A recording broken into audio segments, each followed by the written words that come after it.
그 며칠 전에 컨설팅에서 자기 했었던 거 보면은 그 지하철 중에서 어떤 쪽을 선택해야 되는지 헷갈려 하시는 분들도 있었잖아. 노선? 노선. 그래서 오늘은 지하철 노선의 계급 16강전?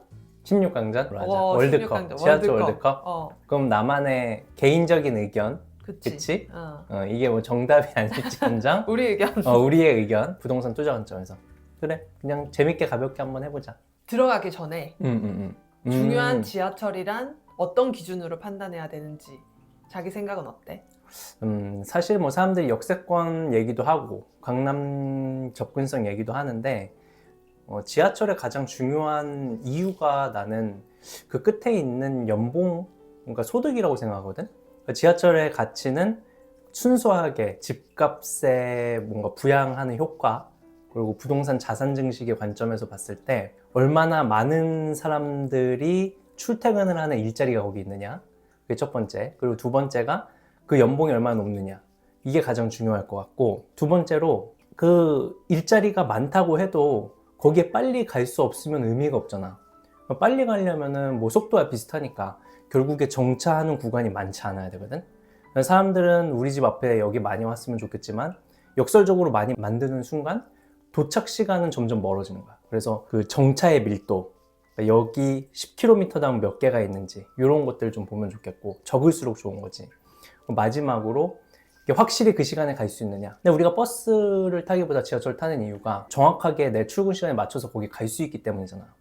그러니까 이게 배차 간격이 이렇게 딱딱딱 정해져 있고 도착 시간에 이게 도착할 수 있다는 그냥 확신성 때문인데, 이 배차 시간이 넓으면, 길면 내가 조금만 늦으면 내 생각보다 20분 더 걸릴 수도 있고, 배차 시간 좀 짧으면 좋겠고, 결론적으로 내가 생각하는 좋은 지하철은 일자리가 많은 지역에 나를 얼마나 빠르게 확실하게 데려다 줄 수 있는가, 요 기준으로 오늘 한번 보고 싶어. 그러면 시작해 볼게. 첫 번째, 2호선 대 경의중앙선. 이거는 뭐 2호선이 압도적인 승리고, 그 이유는 2호선은 거의 뭐 우승 후보 중에 하나라고 봐도 돼. 그냥 일자 노선도 가치가 높겠지만 일본도 그렇고 한국도 그렇고 어떤 도심에서 있는 순환선의 개념은 또 다르거든. 이 순환선의 위치가 3대 1짜리라고 하지. 우리 CBD, YBD, GBD 세 개를 다 관통하는 순환선이니까 이게 일단 엄청나게 강력한 파워가 있는 거고, 2호선이 중앙에 있다 보니까 당연히 한강을 또 끼고 있어요. 2호선 역세권들이 뭐 서울 중앙에 있는 거 플러스 한강 옆에 있는 거 플러스 3대 도심 업무지구 옆에 연결성 좋은 거, 이런 거를 다 좋은 거지. 경의중앙선에 대해서 조금 얘기를 하자면, 경의중앙선은 생각보다 정차 밀도가 낮아. 그러니까 10km당 역의 개수를 봤을 때 경의중앙선이 한 4개 정도? 정말 최악인 게 뭐냐면 배차 간격이 너무 길어. 내가 일자리를 경의중앙선을 타고 가본 적은 없는데 대학교를 경의중앙선을 탔어야 되거든. 근데 이 경의중앙선을 타면 분명히 시간표를 보고 가도 이 배차 간격이 한 번 놓치면 20분이니까 이 수업이 뭐 1시간짜리 수업이라 그러면 거의 반이 날아가는, 그래서 뭐 거의 수업 중간에 들어가야 되는 거지. 근데 이게 만약에 출퇴근했을 때 그랬다, 스트레스가 정말 대단한 거지. 그러니까 여기에서 노선의 가치로 보면 2호선 따라갈 수 없을 것 같아. 다음은 제2경기 7호선 대 8호선. 7호선. 여기서 7호선을 보면은 3대 업무지구 아까 얘기를 하면서 강남 얘기를 했는데, 사실 이 강남은 나머지 시청이랑 여의도를 합친 것보다 일자리가 더 많아. 그래서 강남에 빨리 갈 수 있다는 거는 그만큼 프리미엄이 큰 건데, 이 7호선 역을 보면은 학동역, 일단 여기는 일자리 업무지구야. 그래서 여기에도 직장이 많고, 그 다음에 강남구청역도 통과를 하는데 이 강남구청역에서 분당선 타고 두정거장 가면 선릉역이거든. 그래서 테헤란로로 가기도 너무 좋고, 그 다음 역에 노년역을 가면은 이제 또 신분당선이랑 갈아탈 수 있어서 신노년역 갈 수 있고, 이렇게 강남이랑 계속 촘촘하게 환승을 할 수 있는 노선이고, 또 직접적으로 일자리로 직결되는 업무지구는 또 가산 디지털 단지가 있지. 아까 내가 얘기했던 소득 연결성이 8호선보다 월등히 좋다라고 할 수 있고, 그리고 7호선이랑 8호선에 뭔가 조금의 차이가 있다라면 이제 배차 간격인데, 8호선이 왠지 조금 더 늦게 온다라는 느낌이 있잖아.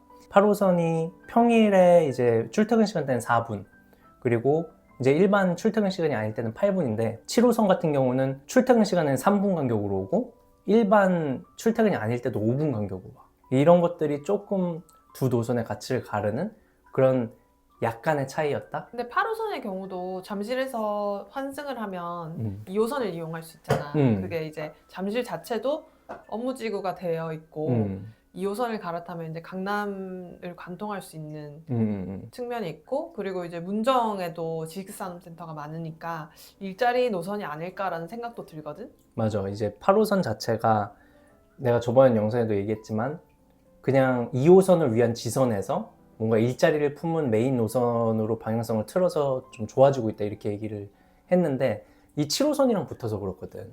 이 7호선 같은 경우는 강남을 관통하는 노선이고 거기다 또 가산 디지털 단지라는 이제 업무지구를 관통한다 그랬잖아.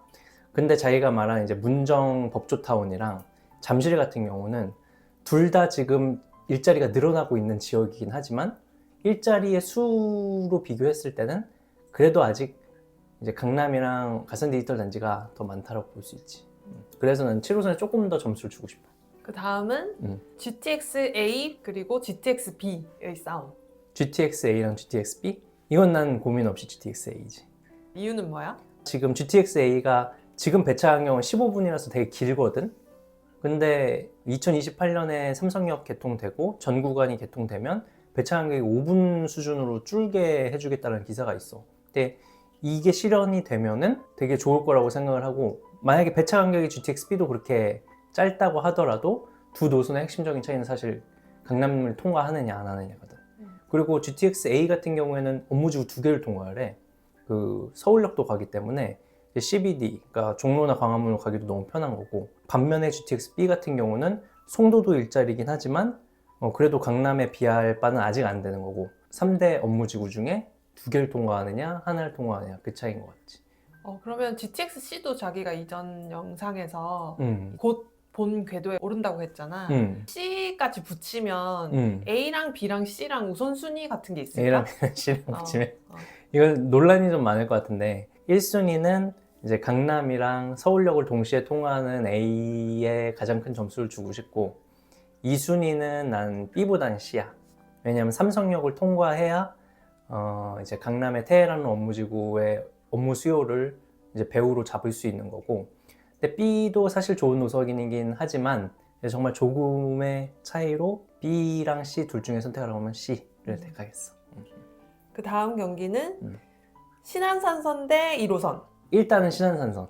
근데 1호선 되게 좋은 노선이거든. 왜냐면 CBD, 그러니까 광화문이랑 시청 업무지구 가기 좋고, 그 다음에 이제 가산 디지털 단지랑 여의도도 가기도 괜찮고, 이제 그런데 내가 좀 망설인 이유는 1호선이 생각보다 배차 간격이 좀 길어. 도심 쪽으로 들어오면은 배차 간격이 그래도 한 출퇴근 시간에 4분이면 되거든. 근데 이게 서울이랑 좀 멀어질수록 배차 간격이 8분, 9분 이렇게 되는 곳이 많아가지고, 거기다 또 역도 또 촘촘히 돼 있어. 그래서 정차의 밀도도 좀 높은 편이거든. 근데 이제 반면에 신안산선 같은 경우는 아직 이제 들어오지 않아서 모르겠지만 계획으로 잡힌 거 보면은 정차 밀도가 10km당 역이 3.4개밖에 안 돼.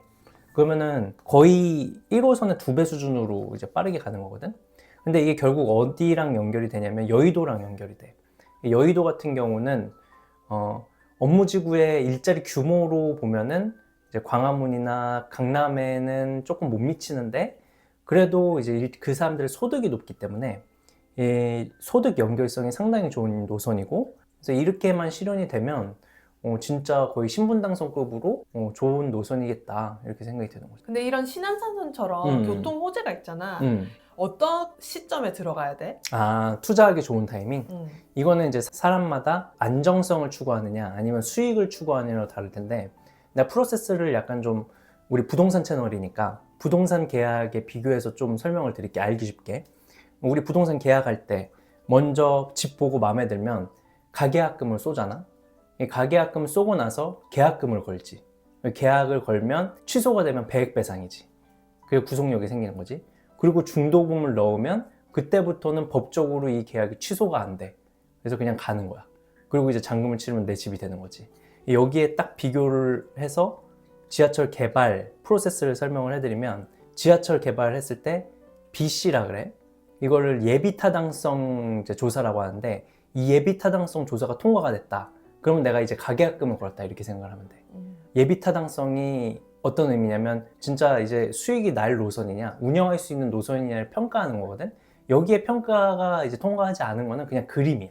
이렇게 생각을 하면 되고, 그 다음에가 이제 실시 협약이라는 걸 맺는 단계가 있어. 이거는 시공사랑 사업 주체, 그러니까 재정사업 같은 경우는 이제 국가가 되겠지, 국토부가 되겠고, 민자사업 같은 경우는 이제 시행자가 되겠는데, 요 계약이 맺어졌냐, 시공사랑. 요게 계약의 구속력이 생기지. 부동산에서 이제 계약을 하면 배액배상이라 그래가지고, 내가 파는 사람인데 내가 취소하면은 2배를 물어줘야 되고, 사는 사람인데 내가 이걸 안 사겠다라고 마음을 바꾸면 내 계약금을 포기하는 거잖아. 이렇게 똑같이 이 계약에 따라서 배액배상은 아니라도 위약금을 물어줘야 된다든지, 엄청난 페널티가 주어진다든지, 이게 구속력이 생겨.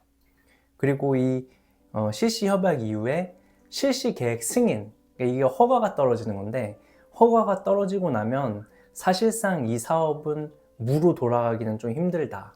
그래서 없어지기는 힘들다. 지연이 될 수는 있을지언정 가기는 간다. 이게 이제 실착공되기 전의 단계인데, 이게 지금 GTX-C의 단계고, 잔금을 치러서 이제 완전히 내게 되는 거. 100% 이제 내 집이 되는 것처럼, 이게 100% 이 내 집 앞에 여기 생긴다. 이걸 확인하고 들어가실 분들은 진짜 삽을 뜨고 실착공을 하고 나서 사셔도 늦지 않다. 착공식 말고, 착공식은 그냥 착공 안 하고도 착공식 사진 찍거든. 착공을 했다라는 기사를 보고 사셔도 늦지 않다. 근데 조금 더 남들보다 그 교통호재 프리미엄이 덜 반영됐다, 이 시점에 사시길 원하시는 분들은 적어도 실시 협약, 그러니까 시공사랑 사업주와 계약을 맺었냐, 요걸 보고 들어가셨으면 좋겠고, 조금 더 안전하게 하실 분들은 실시 계획 승인이 났나, 이거를 보고 좀 사셨으면 좋겠어. 자기는 어떤 시기에 들어가? 나는 조금 보수적으로 판단하기 때문에 나는 실착공을 하는 걸 선호를 하거든. 왜냐면 옛날에 계획 보면은 지하철 10호선도 있고 11호선, 12호선 이런 거 되게 많았어. 근데 이런 게 지금 없잖아. 그러고 나서 지금 이제 경전 처리된 거거든, 그런 것들이. 이 계획 같은 것들은 다 이제 어떻게 될지 모르는 것들이고, 계획이 잡혔다 하더라도 이렇게 공사비가 오르면 착공을 못하고 지연되는 경우가 많이 생기거든. 그래서 내가 제일 선호하는 타이밍은 실착공하고 이제 한다. 그거 좀 선호하지.